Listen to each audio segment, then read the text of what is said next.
maybe settling on the lineup they would like to play most matches with, and you see the 4 players playing.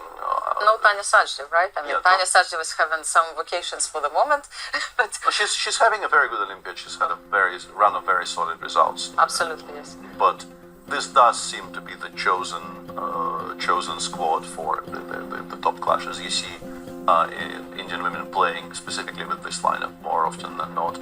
Magnus is actually at the board. Yes, yeah. He's on time. He's on time today, although he is still not in any kind of particular hurry to make a move against D4. And this is a very, very important clash as well. As you can see, Norway playing Vietnam today. Vietnam definitely one of the stories of the Olympiad. They did lose yesterday. Yes.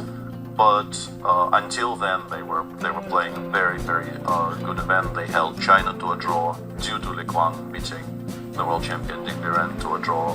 Beating him with black on. Just period is an achievement that only Magnus is capable of.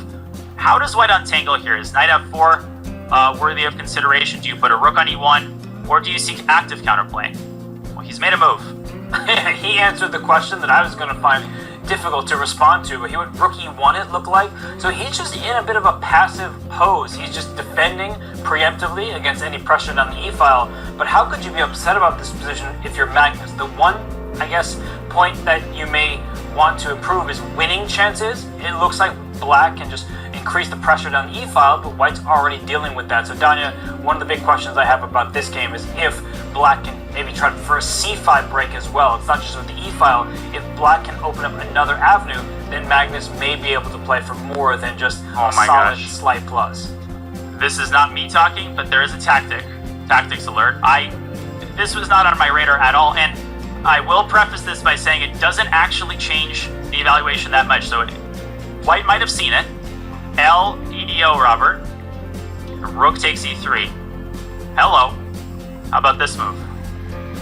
Wow, I thought you were saying 94 check because the bishop was trapped, but this is a nasty find. And how is this just level? I mean, Black is stealing a pawn in this position. I know the White king will go back to F2 and it can claim that it's doing okay over there, but how could Black not be happy about winning material? Well, I think it might have to do with the E5 square. You know, White quickly kind of unfurls his pieces and perhaps establishes a rook on E5 and a queen on E2 and maybe also queen on C5, which is some consolation. So it's so funny. Magnus actually might be seeing rook E3, and if he doesn't play it, it might be because he saw it and didn't like it. I saw rook A4, I just didn't like it. I thought you were going to say knight E4 check. That's a tactic as well, because if White takes the knight, then after the pawn recaptures, the bishop on D3 is trapped. So that is a way to give a piece to get a piece, but that actually would just be ignored. The White king could step backward. So I like what you're talking about here, Daniel. Rook takes E3. I mean, if you just do that once more, that does look good for Black. You are up a pawn. So what is the downside? Just that there's not enough material remaining? Because Magnus, he grinds out wins from equal positions with even material. How could he not accept a position where he's simply up a pawn? Well, I think it's not so much that this is it. I mean, rook E3 is an advantage for Black. Also, rook takes H6 fails to the counter desperado. Rook takes E2, very important. I think it's more that the alternative, just putting the queen on F6, is also very tempting, because here you have this long-term plan of doubling on the E-file and trying to win this pawn on your own terms. So Magnus is, I think, just trying to weigh the pros and cons. Does rook takes E3 cash in his chips too soon?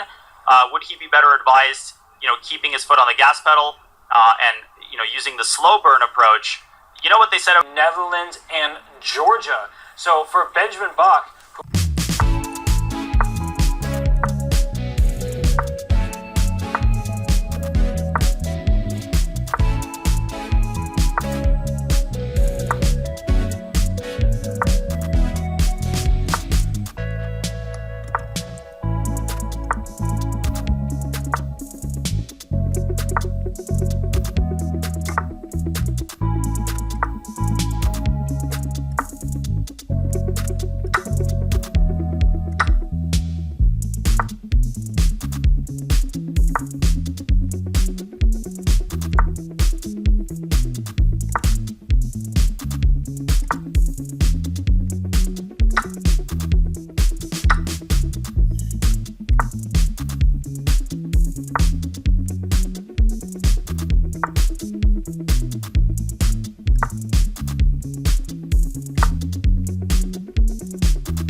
just left, but Magnus Carlsen's in complete charge right now, Danya, and Liam Lei earlier sacrificed his queen, but now it seems like black has won, and a second queen is soon to appear on the board.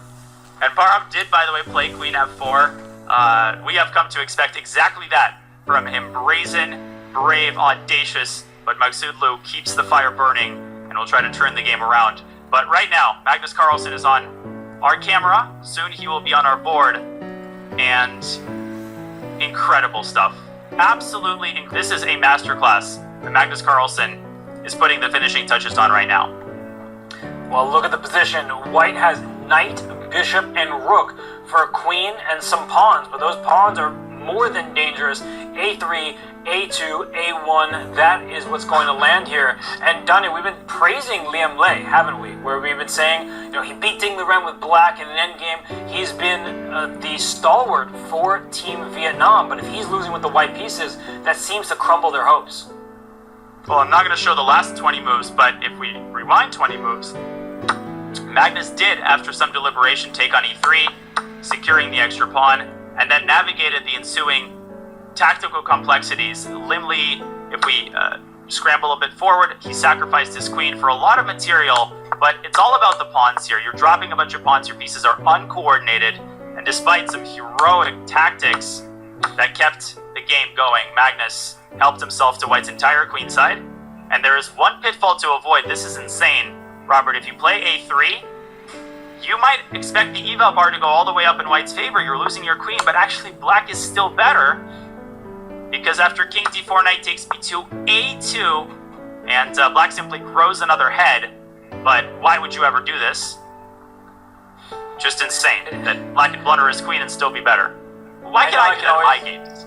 Well, I know I can always rely on you to find those kind of crazy tactical sequences, but for Magnus, you don't want to give up your best pawn just to create a new queen. You want a second queen and deliver a checkmate. So for Magnus here and Team Norway, things are looking good. He just would like to... Boyev is doing in particular because of how well the match is going. This game is over. Yeah, Magnus wins his game.